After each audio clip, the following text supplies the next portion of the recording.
if it's a weapon that was designed to kill people on a battlefield, if the high-impact, high-velocity round, when it hits your body, shreds everything inside of your body because it was designed to do that so that you would bleed to death on a battlefield and not be able to get up and kill one of our soldiers. Hell yes, we're going to take your AR-15, your AK-47. Really? Okay, his campaign doubling and tripling down on that promise, immediately fundraising on Beto having a ban for that. So is this a good strategy? Here to react, U.S. Bomb Corps technician and Fox News contributor Joey Jones. Joey, what's your reaction to his statement? No, you won't, Beto. No, you won't. You can't take, you couldn't take my girl and you haven't earned my respect. How are you going to take my guns? That's my response there. The truth of this is, we have an epidemic for sure in this country, but that epidemic is that young people aren't respecting life and death. They're taking their own life. That's the true epidemic, is suicide.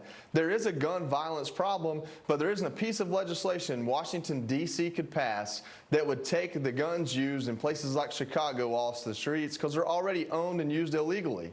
And so this is a red herring. It's a emotional talking point that Democrats are using, and to an extent it's working, mainly because the part of America that lives on the coast, that lives in places they can own guns, don't know much about guns or how they're purchased. So when you use a term like universal background check, people think that means essentially what's happening today, which is you go into a gun store to buy a gun and you have to pass a background check. What they don't know is that the federal government is so inept at doing its own job that if you fill out a background check and the federal government takes 3 days to get back to you, that FFL, that firearms dealer, can hand the weapon over to you without passing the background check. That's the type of system we have in place, and that's how badly the government is at enacting it. So by all means, let's pass legislation that's tremendously more burdensome and will be that much harder to enforce. I hear you.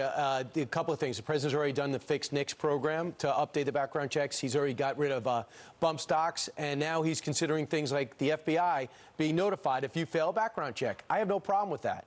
You know, there's some things that he could do. The president's considering doing it. Can you give me one thing that you would like to see done to make everybody's kids a little safer and the shoppers at the next Walmart a little more secure?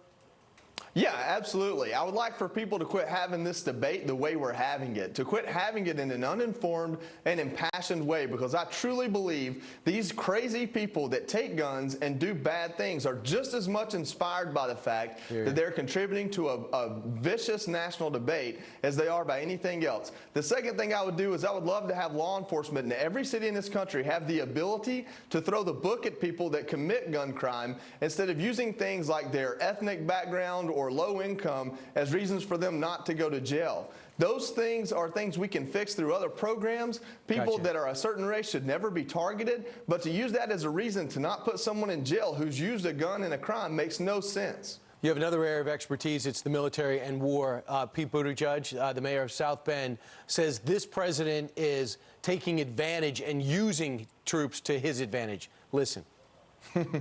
When I am president, an authorization for the use of military force will have a built-in 3-year sunset. Congress will be required to vote, and a president will be required to go to Congress to seek an authorization. Because if our troops can summon the courage to go overseas, the least our members of Congress should be able to do is summon the courage to take a vote on whether they ought to be there. By the way, we also have a president right now who seems to treat troops as props, or worse, tools for his own enrichment. Is that how you view the president?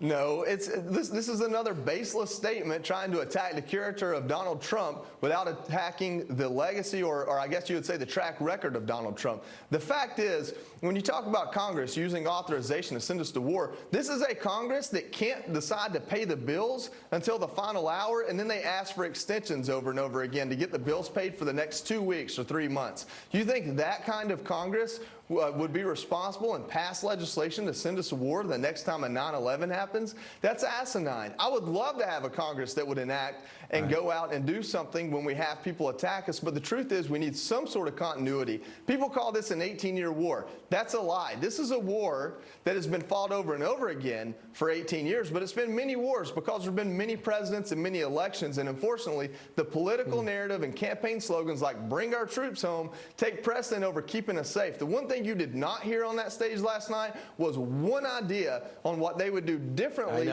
to keep our country safe. It was all about what they can do to get votes. And I'm not a pawn for Pete Buttigieg to claim his service or Elizabeth Warren to say what we're doing in Afghanistan does nothing to keep us safer. Show her proof. Proof is the fact we haven't had a 9/11 since 2001. That's pretty good proof to me. I'll claim victory on that one. And that's what Senator Lindsey Graham has said, too. The longer we're there and there's no attacks here, that is winning. And that's what it might look like. And that's why we appreciate what you do and your insight here today. Thanks, Brian. Joey Jones. And also, would it be nice if they took an excerpt from General Mattis's book and asked Joe Biden? He told you that there was an al-Qaeda group that was going to come back if we pull out. He warned you, and you did nothing except shut him off. Could someone have read that book and take that excerpt and asked him about it? But they didn't.